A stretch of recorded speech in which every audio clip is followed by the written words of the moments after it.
namasyal si Pagong, ay nakasalubong niya si Kuneho. Palibhasay, mabagal maglakad si Pagong. Pangising-ising, sinabi ni Kuneho, "Hoy Pagong, pagkaikli-ikli naman ang mga paa mo, pagkabagal-bagal mo lumakad. Wala kang mararating yan." Labis na nainsulto si Pagong sa sinabi ng Kuneho. Pero hindi niya ipinahalata na siya ay nagdadamdam. Upang patunayan na may pagmamalaki din naman siya, ay sinigot niyang mayabang na Kuneho. "Kung gusto mong subukin ang aking kakayahan, bakit hindi natin daanin sa isang paligsahan? Maaaring mabagal ang aking paglalakad, pero nakasisiguro akong matalo kita sa palakasan." Ngunit lalo lamang siyang pinagtawanan ng Kuneho. "Ha ha ha ha, nabibigla ka yata, Pagong. Baka mapahiya ka lamang," wika ni Kuneho. "Pero sige, pagbibigyan kita.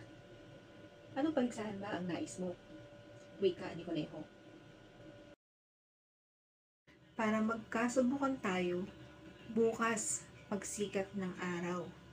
Magkarera tayo, patungo sa bundok na iyan." At itinuro ni Pagong ang abot-tanaw na bundok. Tuwang-tuwa si Kuneho sa hamon ni Pagong. Nakasisiguro siyang sa bagal ni Pagong ay tiyak na mananalo siya. Kinabukasan, sa paanan ng bundok, ay maagang-maagang dumating si Kuneho at si Pagong. "Pagong, hindi pa uli ang lahat. Bibigyan kita ng pagkakataon para maisalba ang sarili mo sa kahihiyan."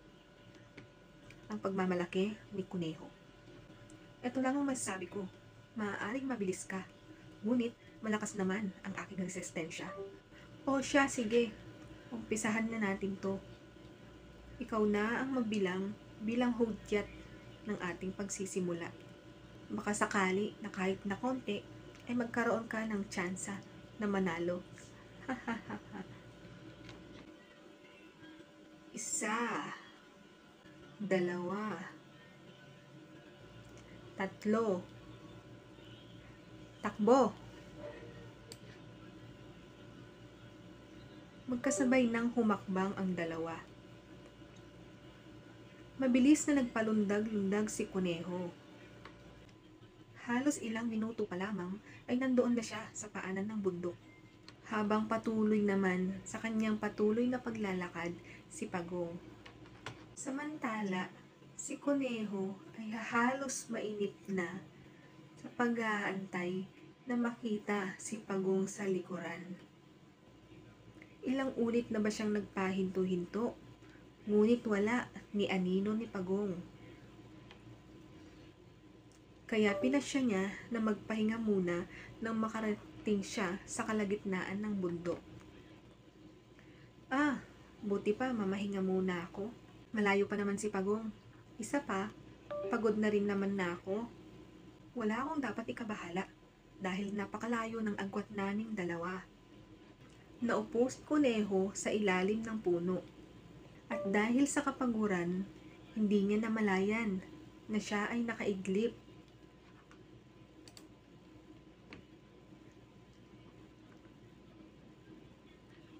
Kahit na sabihin ay napakabagal umusad, ay pinagsikapan ni Pagong na ibigay ang lahat ng kanyang lakas upang unti-unting makapanig sa bundok. Nang matanaw na himbing sa pagtulog ang kanyang katunggali, ay lalong nagsumikap na umusad pataas ang pawisang si Pagong, hanggang sa madaanan at malampasan niya ito. Palubog na ang araw nung magising si Kuneho. Tinanaw niya ang paanan ng bundok sa pag-aakalang nandoon pa rin si Pagong. Subalit, wala pa rin. Sinimulan na niyang muling tumakbo. At laking gulat niya nang maabutan niya si Pagong na malapit na sa tuktok ng bundok. Nitong nagtatalon pataas, itong si Kuneho para maabutan si Pagong. Tumakbo siya ng tumakbo ng walang pahinga, sa pag-asang mauunahan niya si Pagong. Ngunit huli na ang lahat, sapagkat narating na ng masikap na Pagong ang tuktok ng tagumpay.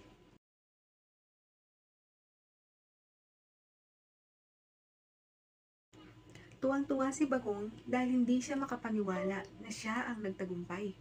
Sa kabilang banda, si Kuneho ay hiyang-hiya sa pangyayari. Humingi siya ng paumanhin kay Pagong sa ginawa niyang pang-iinsulto at pangmamaliit dito. Simula noon, ay naging aral na ito kay Kuneho na kailanman ay hindi niya dapat maliitin ang kanyang kapwa. Ang Kuneho ay labis ang kanyang tiwala sa sarili na mananalo siya, kaya tumigil ito sa gitna ng paligsahan at natulog. Ang Pagong, na kahit mabagal, ay patuloy na naglakad at hindi tumigil hanggang sa dulo ng karera. Gaya ng Pagong, hindi basihan ang bilis upang manalo. Kahit dahan-dahan, basta't tuloy-tuloy, ay kaya mong mapagtagumpayan ang anumang karera ng buhay.